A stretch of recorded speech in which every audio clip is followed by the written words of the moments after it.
Y nosotros avanzamos, momento de escuchar la ponencia, bienestar social y pandemia. Está basada en el estudio de la Universidad de Navarra en conjunto con la Universidad Monte Ávila. La presentación estará a cargo de la doctora María Eugenia Peña de Arias.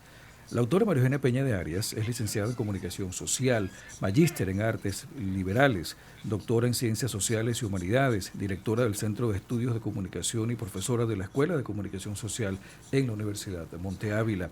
Consultora, además, en el área de comunicación digital. Bienvenida, doctora María Eugenia Peña de Arias. Adelante. Muchísimas gracias por la invitación al seminario. Muy agradecida por darnos la oportunidad de presentar esta investigación aquí. Voy a compartir la pantalla. Gracias. Bien, vamos a presentar entonces esta ponencia que llamé Usos y gratificaciones del uso del celular durante la pandemia en Venezuela, que, como bien decía el profesor Roberto Ruiz, forma parte de una investigación mayor que hicimos en red varias universidades hispanoamericanas, ¿no? Les voy a presentar primero algunos datos de lo que hicimos allí en este estudio. El estudio se llamaba así, Bienestar Personal en Cuarentena. Fue un estudio coordinado por el Instituto Cultura y Sociedad de la Universidad de Navarra, y en el que participamos investigadores de España, Argentina, Chile, Ecuador, El Salvador, Guatemala, México, Perú, Uruguay y Venezuela. Por Venezuela hicimos el estudio la profesora Alexandra Ranzolín, decana de la Facultad de Ciencias de la Educación, y yo. Entonces, esta investigación pretendía alcanzar estos objetivos: conocer las repercusiones que la situación del coronavirus tenía sobre el bienestar personal y el consumo digital de las personas, hacer una comparación entre países de habla hispana para conocer el efecto internacional que puede tener el aislamiento sobre las personas y establecer un marco teórico común que permita diseñar intervenciones dirigidas a paliar los efectos negativos que se encuentren. Justamente una de las mayores ventajas de este estudio es que logramos recopilar una data suficiente, no solamente para establecer comparaciones entre los países, sabiendo que esas comparaciones a veces son complicadas porque dependen mucho de los contextos y entornos y situaciones con respecto a la comunicación digital de cada uno de estos países, pero bueno, sí permite como tener unos datos allí de soporte que permita luego plantearnos intervenciones, y concretamente intervenciones no solamente en el área de la comunicación social, sino en el área de la educomunicación, porque bueno, ya veremos que efectivamente el modo como usamos los dispositivos pues nos afecta, ¿no? Nos afecta personalmente, nos afecta socialmente, nos afecta profesionalmente, y justamente la formación de miradas críticas y usuarios que entiendan cómo están usando los dispositivos y cómo pueden utilizarlos mejor, pues redundará sin duda alguna bueno, en beneficio de las personas y en la búsqueda de el perfeccionamiento de sus potencias, ¿no? En Venezuela, los datos los obtuvimos mediante, bueno, una encuesta, como ocurre en todos los países, ¿no? Era una encuesta estandarizada que se distribuía a través bueno, de medios digitales, y en Venezuela la administramos entre abril y junio del 2020, ¿no? Recuerden que para ese momento aquí en Venezuela estábamos confinados, ¿no? Se salía muy poco. No solamente las empresas, sino todas las instituciones educativas tuvimos que volcarnos rápidamente a las plataformas digitales, y en ese momento pues los centros educativos, no solamente de primaria y bachillerato, sino los universitarios que lograron poder dar persecución a sus planes académicos, fueron aquellos que migramos completamente a la educación a distancia. Entonces, era una encuesta dirigida principalmente a público joven y adulto. En Venezuela obtuvimos 605 respuestas. De esas respuestas, el 68% eran de mujeres y el 64% tenía estudios superiores, ¿no? Por el modo de administración de la encuesta, pues nuestra muestra representó sobre todo personas con formación, estudios superiores y además de nivel socioeconómico medio alto, ¿no? En otros países la encuesta o la muestra reflejó en mayor medida la distribución etaria, ¿no? y socioeconómica de los países. En Venezuela, por las situaciones que tenemos de conectividad, de acceso a la tecnología, etcétera, pues la muestra se concentró en este tipo de población que pues tiene mayor acceso no solamente a la conectividad, sino a dispositivos electrónicos, ¿no? Bueno, igual los datos son muy interesantes. Estos resultados son parciales, el estudio es mucho mayor. Nosotros para esta ponencia estamos trayendo los resultados que se refieren al uso del teléfono celular, ¿no? La cantidad de tiempo que se usa y la calidad que se hace de ese uso. El resultado pues todavía estamos como trabajándolos y procesándolos, no solamente en cada país, sino para plantear esas comparaciones entre países. El estudio tenía como base teórica esta teoría de los usos y gratificaciones. Sabemos que es una teoría que nace en el marco de la Mass Communication Research, que busca medir los efectos que tiene la comunicación en las sociedades, en los individuos. Es una teoría que se hace fuerte sobre todo en los años 60 del siglo pasado y que parte de esta pregunta, ¿no? ¿Por qué las personas se involucran en un tipo particular de comunicación mediada u otro y qué gratificaciones reciben de eso, ¿no?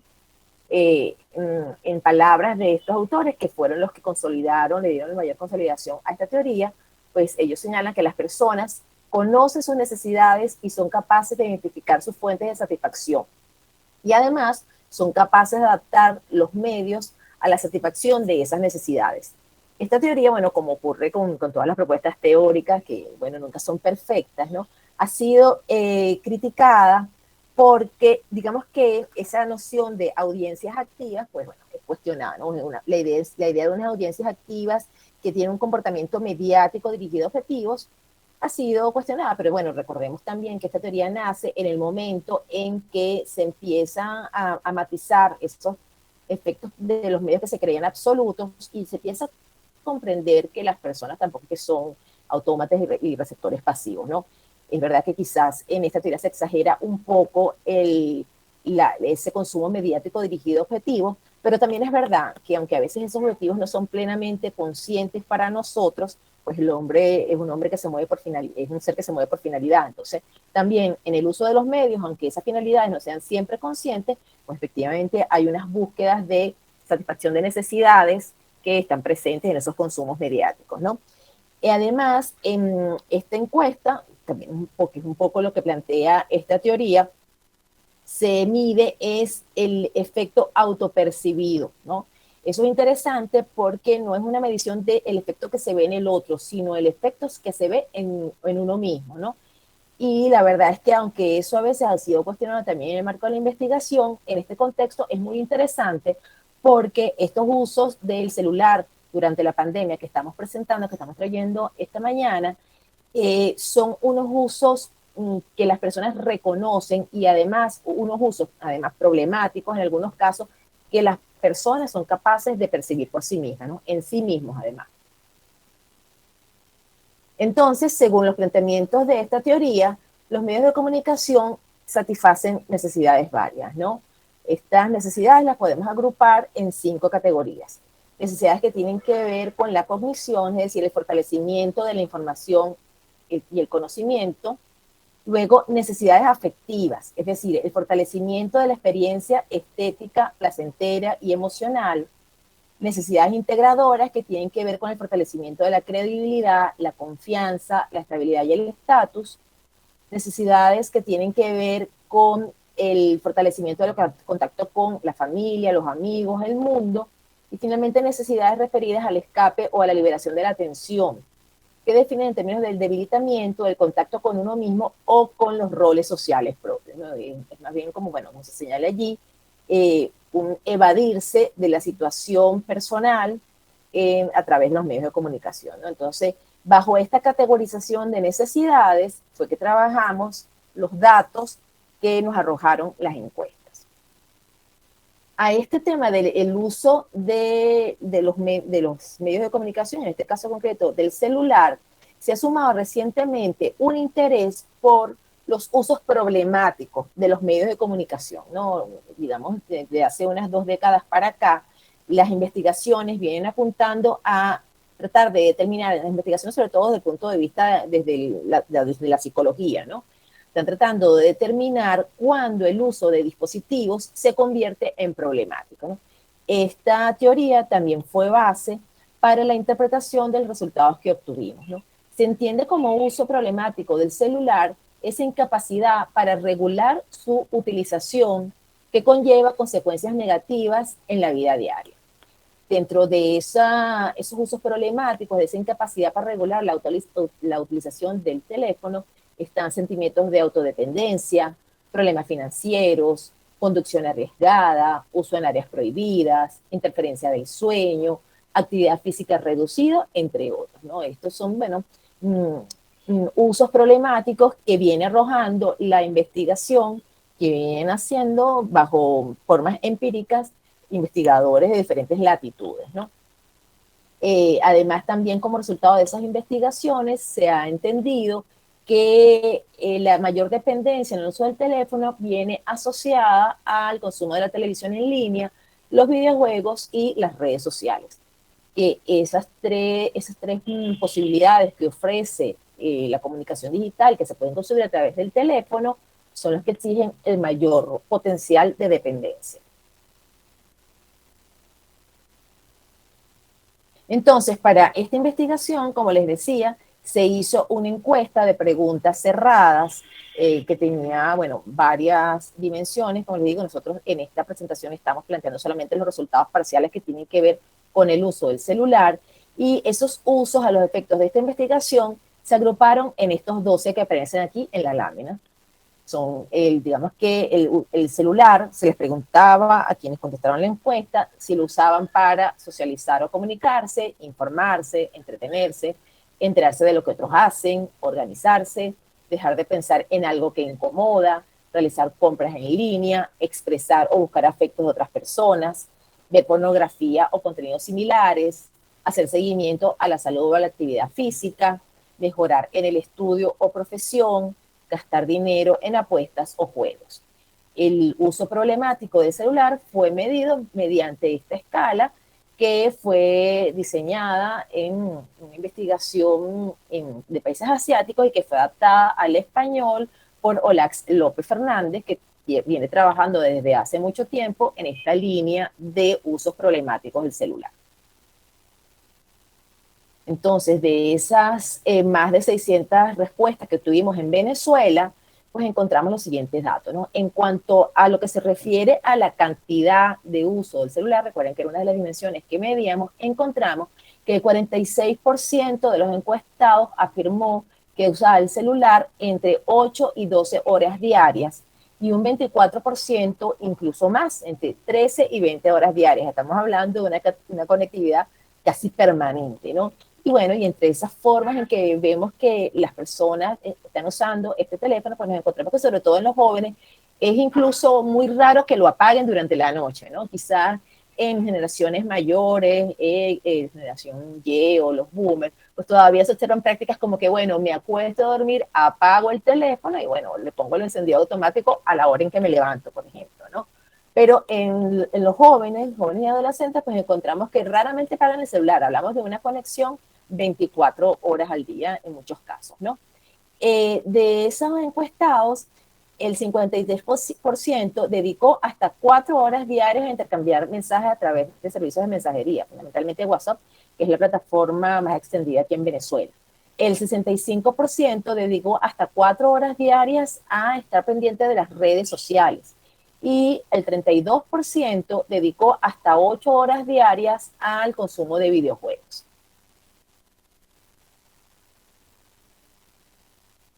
En cuanto a para qué usarlo, ¿no? Recuerden que esto sigue las categorías de uso que se establecían en la encuesta.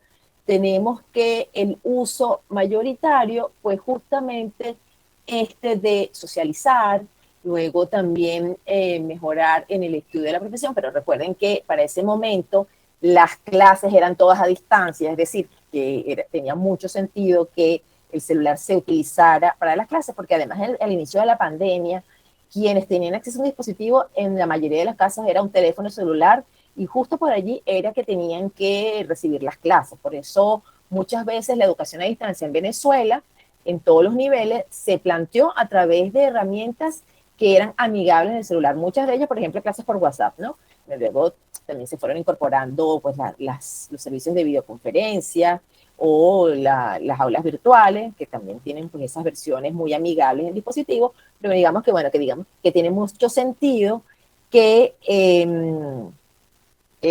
el uso fuera también para este fin, ¿no? Entonces, si hacemos una lectura de estos resultados en función de los usos que se definen en la teoría de los usos y gratificaciones, encontramos que la mayoría de los que contestaron la encuesta, de los encuestados, señalaron que el principal uso fue para mantener contacto, ¿no?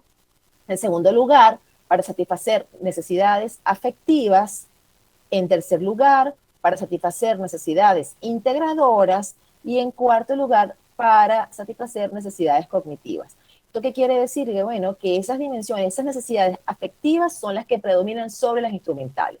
El celular, que es un invento, ¿no? Una tecnología que aparece fundamentalmente para establecer comunicación y que, bueno, nos permite tener al mundo en nuestras manos, se usa o se usó básicamente en Venezuela para esos fines más afectivos que instrumentales, aunque como vemos, esos fines instrumentales demandaban mucho de su uso por la situación de pandemia. En cuanto al uso problemático del celular, encontramos que el mayor uso que se señaló fue usar el móvil más de lo que, de lo que se había previsto, ¿no?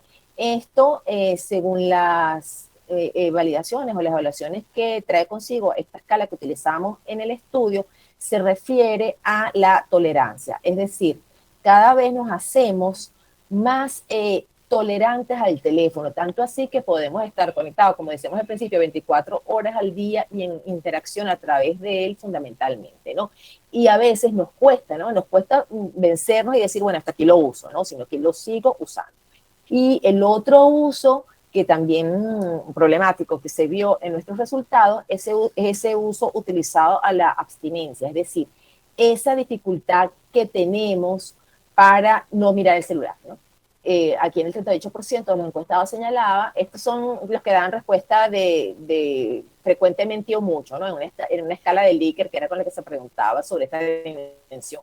Son personas que se daban cuenta, porque recuerden que estos datos son autoinformados, ¿no?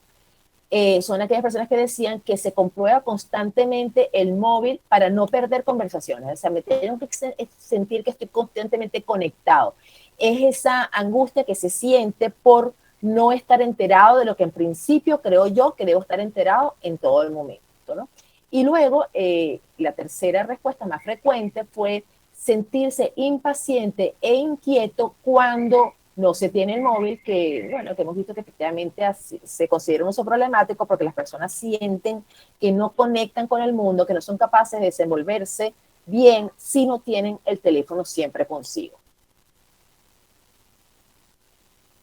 Entonces, un poco a modo de conclusiones de los resultados que obtuvimos, tenemos que hay un 70% de los participantes que afirman usar el teléfono móvil más de 8 horas al día, ¿no?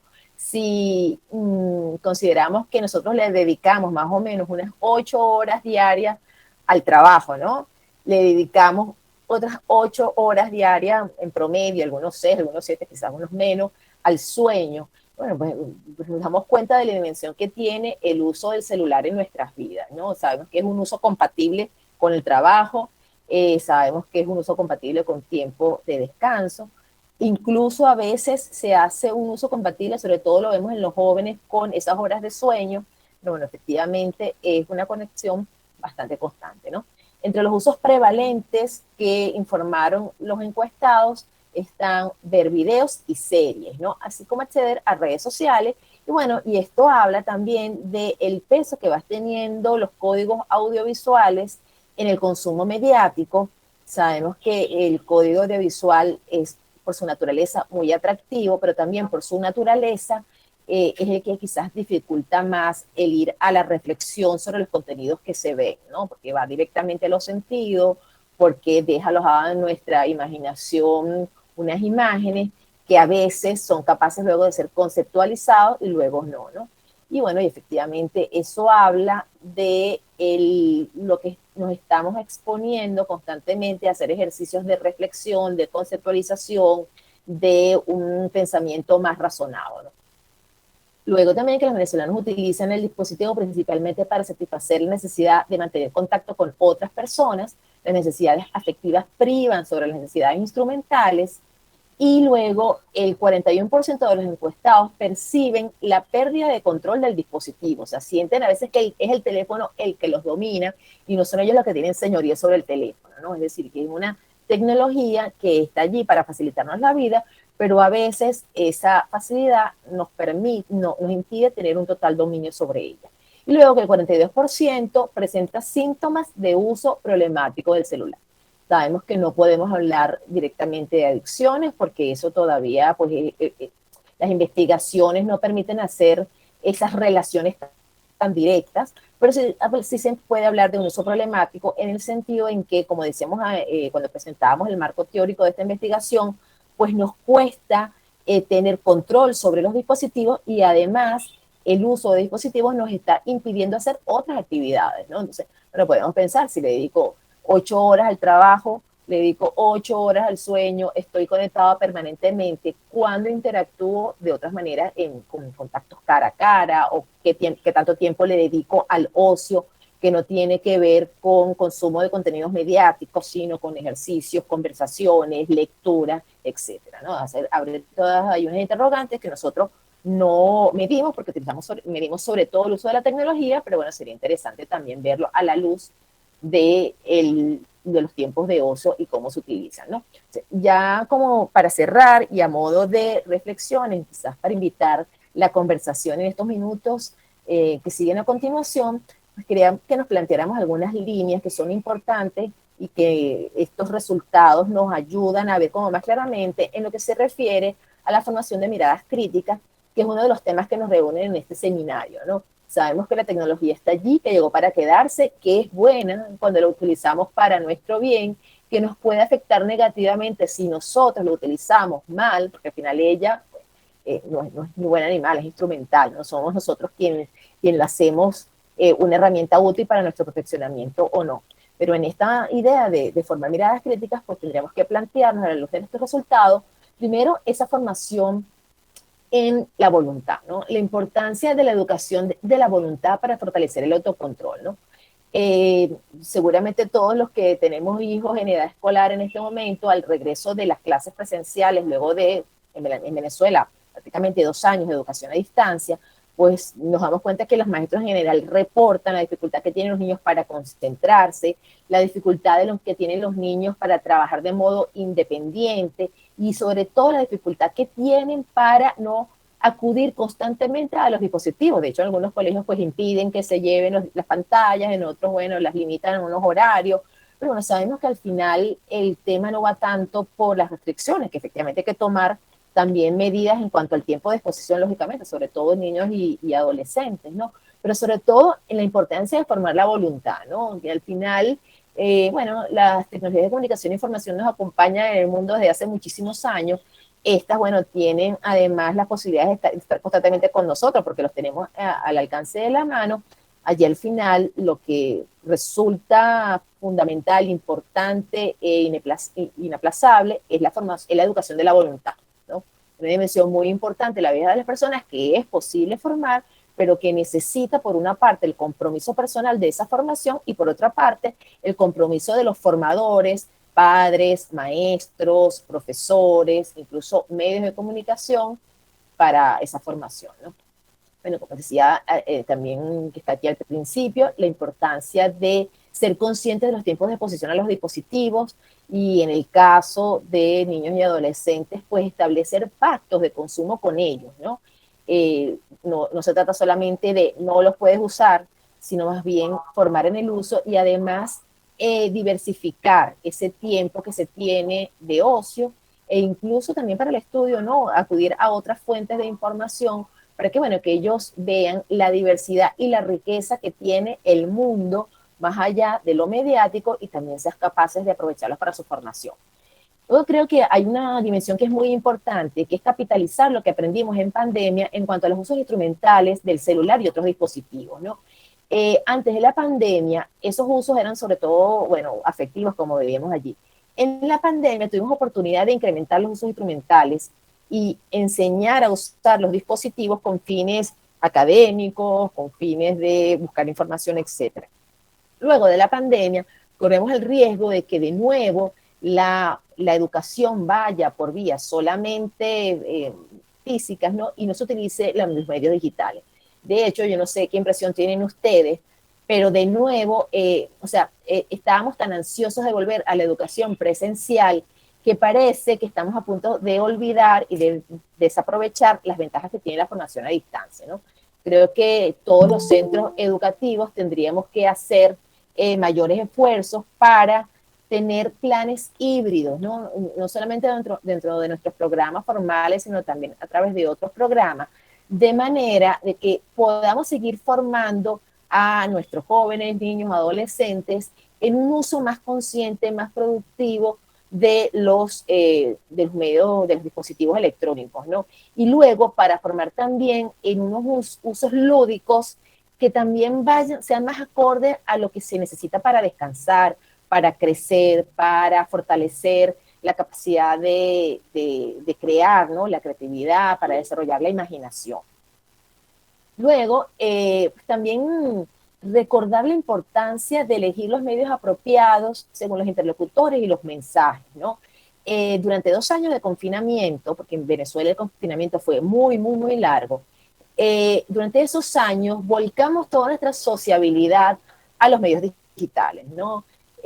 Congresos digitales, clases digitales, reuniones digitales, y la verdad es que nos dimos cuenta que muchas veces esos medios son muy eficientes y muy efectivos para alcanzar fines educativos, fines profesionales, pero también es verdad que todos sabemos que hay mensajes y hay relaciones que tenemos que tener cara a cara, ¿no? Y que la formación del criterio también pasa por distinguir cuando una conversación tiene que ser personal, cara a cara, porque la persona tiene que saber que es importante para mí, la tengo ahí frente a mí, y sobre todo porque también el mensaje que voy a comunicar, pues es mejor cuando lo hago persona a persona, ¿no? Cara a cara, ¿no? Entonces, esa formación del criterio de qué puede seguir siendo digital, porque yo soy una convencida de que lo digital llegó para quedarse y además tiene enormes posibilidades para la formación, para el trabajo, para la sociabilidad, pero también saber que hay algunas cosas que tienen que ser necesariamente personales, que las personas necesitamos ese contacto cara a cara, que, bueno, las tecnologías a veces pueden emular bastante bien, pero no, que no son capaces de suplir totalmente, ¿no? Y bueno, finalmente, pues los invito aquí, que estamos reunidos tantos profesores del área de la educación y el área de la comunicación, pues a seguir planteando investigaciones como esta, quizás orientadas más a niños y adolescentes, investigaciones de este tipo de uso de dispositivos y concretamente de uso del celular fuera del confinamiento, para ver, bueno, en el momento que recogimos los datos estábamos confinados y parecía que el uso del celular con esta intensidad, ¿no? De incluso tener, bueno, casi un 24% de usuarios fuertes, ¿no? Heavy users, como nos dicen en la terminología de esta teoría, pues bueno, saber si esto se mantiene, ¿no? Si luego de la pandemia que hemos vuelto a hacer, pues las actividades profesionales y educativas en modalidad presencial, pues se mantienen estos usos. Sería muy interesante repetir este estudio y los invitamos a eso. Y bueno, luego la importancia, ¿no? De que estas miradas a los medios de comunicación, a su uso, sea interdisciplinar, ¿no? Sea con aportes provenientes de diferentes disciplinas que, bueno, se iluminan desde sus métodos y de sus terminologías propias para estudiar un objeto común, sobre unos presupuestos comunes, sobre la persona, sobre la sociedad, sobre lo que los medios son y lo que representan en la sociedad, y luego también investigaciones internacionales, porque creo que una de las riquezas de este estudio en el que participamos con 10 países es justamente la posibilidad de ver cómo hay situaciones comunes y cómo podemos intercambiar esas reflexiones y soluciones comunes y luego también entender las particularidades que siguen presentes en las culturas, en los contextos y que son los que permiten además diseñar intervenciones acotadas a la realidad de cada país, de las circunstancias propias de cada país, pero que bueno, que pueden enriquecerse con los aprendizajes que se pueden dar en otras latitudes, ¿no? Quedo muy agradecida por la posibilidad de presentarles estos resultados y muy atenta a sus preguntas, reflexiones, para durante unos minutos seguir conversando sobre este tema. Muchísimas gracias, doctora María Eugenia Peña de Arias, por esta interesante muestra del estudio realizado en conjunto entre la Universidad de Navarra y la Universidad Monte Ávila sobre todo lo que es el bienestar social y pandemia en cuanto al uso de la tecnología, particularmente el dispositivo móvil o teléfono celular. Francisco, ¿hay algunas preguntas ya para la doctora? Sí, sí, claro que sí. Tenemos hasta ahora tres buenas preguntas. Veo que la profe Mariana Bacalao levantó la mano. Profe, si hace una pregunta, la hace por el chat yo y la leemos aquí por acá. La primera pregunta es No la me van a profesora. dejar oír a mi amiga Mariana en persona. Qué Oh, oh, limitación. oh, oh. Me encantaría poder escucharla. Entonces, con esa concesión especial, la profe Mariana Bacalao puede hacer su pregunta sin problema con su micrófono. Pero primero tenemos acá en el chat, en orden de llegada, digamos, una pregunta de la profesora Mariana Pérez. A 2 años de la investigación, la información recibida parece tener aún vigencia. ¿Cuál de esos usos considera usted que se ha mantenido inamovibles en porcentaje o tal vez que aumentaron? Mira, Mariana, muy interesante pregunta, pero bueno, no podría contestártelo porque no hemos medido después de este momento, ¿ok? Voy a aprovechar de proyectar de nuevo esta lámina. Como te digo, es necesario repetir esta investigación fuera de confinamiento. Creo que la profesora Ranzolini y yo estamos comprometidos con esa posibilidad. Y bueno, estamos sondeando con las otras universidades participantes, los otros investigadores participantes, si estarían dispuestos a hacerlo, ¿no? Pero bueno, efectivamente, pensamos que los usos para el tema de la educación se han reducido, ¿no? En parte porque los centros educativos los hemos reducido. ¿Sí? En la mayoría de los colegios, en la mayoría de las universidades, hemos volcado de nuevo la educación a las clases presenciales, ¿no? En la Universidad Montevideo, por ejemplo, en este momento tenemos en pregrado un 60% de actividades presenciales y un 40% de actividades a distancia. Pero la propuesta es en septiembre volver 100% a la presencialidad. Entonces, podemos pensar que luego de salida del confinamiento, este uso de estudio o profesión se ha reducido. Sin embargo, pues se mantiene, por supuesto, el de la socialización y el del entretenimiento. Porque, claro, ¿qué pasaba en pandemia? Teníamos a los jóvenes, porque esta encuesta sobre todo agarra el segmento de jóvenes, ¿no? Nosotros no encuestamos a niños y adolescentes. Para contestar había que tener más de 18 años. Entonces, el uso, hemos reducido de nuevo el uso educativo, con fines educativos de los dispositivos. Entonces, por supuesto, se incrementa el uso que tiene que ver con ocio, ¿no? Consumo de uso en tiempos de ocio.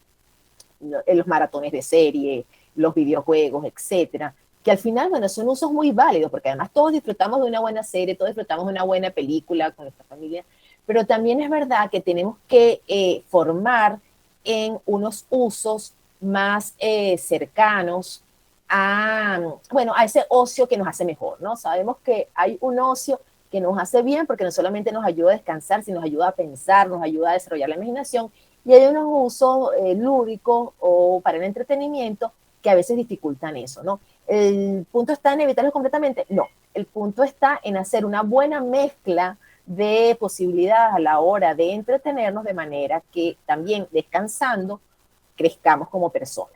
En cuanto a los usos problemáticos, Mariana, como te digo, no tengo datos, pero pareciera que estas tendencias se mantienen, es decir, la cantidad de tiempo que le tenemos el teléfono allí encendido, ¿no? Y bueno, yo la verdad es que como doy clase de sociología de la comunicación, teorías de la comunicación de masas en la Escuela de Comunicación Social, siempre les recomiendo mucho a nuestros estudiantes que utilicen las mismas apps que vienen con el teléfono para regular el uso, ¿no? Esas apps que me bloquean el teléfono por media hora, que hasta que no crezca la plantica no se me desbloquea el dispositivo. Ese tipo de cosas nos ayudan, porque yo no sé si ustedes comparten la idea de que efectivamente se han reducido mucho los tiempos de concentración que tenemos, ¿no? Más allá de 15 minutos, a un estudiante universitario le cuesta mantenerse concentrado, ¿no? Tiene que estar constantemente viendo el teléfono. Entonces, bueno, quizás tenemos que ayudarnos nosotros y también ayudar a nosotros a tener esos recursos que la misma tecnología ofrece para regularlo, ¿no? Poner el modo avión cuando necesito hacer algo que me requiere mucha concentración, utilizar las apps que me permiten trabajar concentradamente, porque bueno, si no la tendencia a estar constantemente con el teléfono, viendo los mensajes que tengo, como si, bueno, de eso dependiera lo que yo voy a hacer los próximos minutos de mi vida, pues creo que se sigue manteniendo. Ariana, muchas gracias por tu pregunta.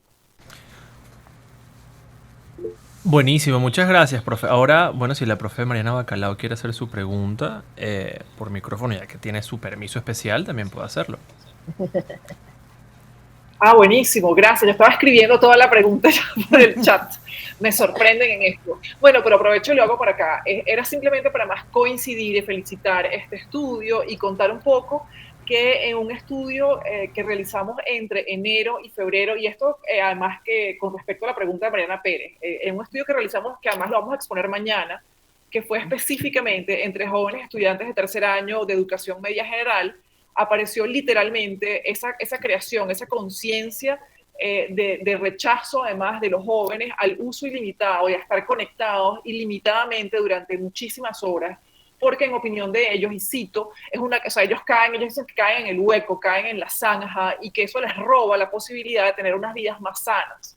Y desde luego, esto es una conciencia que aparece y eso es parte, y esto nos conecta además con la intervención excelente del profesor Serrano Pucho, que es en el caso de Venezuela los formatos son muy híbridos, tan híbridos que hay un enorme porcentaje de la población que sencillamente no tiene acceso a esa comunicación permanente cada vez que lo necesita o que lo desea. Entonces, esta gente queda por fuera de estas reflexiones, pero sí entre los jóvenes que tenían la posibilidad de conectarse permanentemente, hay la creación no solamente de una autonomía y un intento sostenido para lograr esa voluntad más allá de los docentes y más allá de inclusive había un tema de un cierto resentimiento cuando recibían muchísimas tareas que consideraban un poco inútiles. Y decir, no nos manden tantas, esto en el periodo además que era a distancia completamente, no nos manden tantas tareas porque no estamos aprendiendo tanto, hay muchas cosas que pudiéramos hacer de una manera distinta y además estar demasiado tiempo conectados nos roba la posibilidad de tener de acometer otras actividades, de hacer cosas que nos enriquecen la vida más que estar conectados. Y en ese sentido, yo coincido con la profesora Arias que hay no solamente la creación de una conciencia, sino que además que hay que aprovechar esta suerte de ola en la cual la gente ha concienciado el tema de lo digital, de los excesos y además de la necesidad de voluntad y de tejido social para enfrentar las múltiples, sobre todo como adolescentes, como jóvenes, como niños, para enfrentar los riesgos y también los excesos desde el punto de vista de la conexión. Eso era todo. Muchas gracias, Mariana. Me encantará conocer tu ponencia, este estudio que hiciste. Yo efectivamente pienso que es clave el tema de la formación de la voluntad, de la educación de la voluntad. Sabemos que en las primeras edades, pues los papás tienen un rol muy importante en la formación de esa voluntad. A medida que ellos van creciendo, pues esa formación tiene que ser cada vez más personal. Pero no podemos eludir el papel que tienen las instituciones educativas en esa formación. No solamente me refiero a la escuela, me refiero también a las universidades. De hecho, las tendencias actuales en muchas universidades del mundo es comprender que las personas somos integrales, es decir, que en una universidad no forma solamente en conocimientos, destrezas, habilidades para el trabajo profesional, sino que lo fundamental es formar personas, ¿no? Y en esa formación de las personas es clave la formación de la voluntad, es decir, de esa capacidad que todos tenemos de querer el bien que la inteligencia nos presenta, pero que a veces nos cuesta un mundo, ¿no? Desde el momento en que suena el despertador y a veces decimos no me levanto, sino que me quedo un poquito más, desde ese momento empieza ese ejercicio de querer el bien que sabemos que me conviene, esa cosa tan pequeña a cosas más grandes, ¿no? Pero bueno, como todo en la persona, requiere formación, requiere acompañamiento, requiere que los agentes de socialización diversos participen en esa formación de la voluntad, que es una dimensión clave en la vida de las personas y que a veces no somos tan conscientes del rol que tienen los medios de comunicación en las instituciones educativas en esa formación. Muchas gracias por el comentario, Mariana. Bueno, muchas gracias a la doctora María Eugenia Peña de Arias por presentarnos esta ponencia con el estudio de la Universidad de Navarra en conjunto con la Universidad Monte Ávila, Bienestar Social y Pandemia.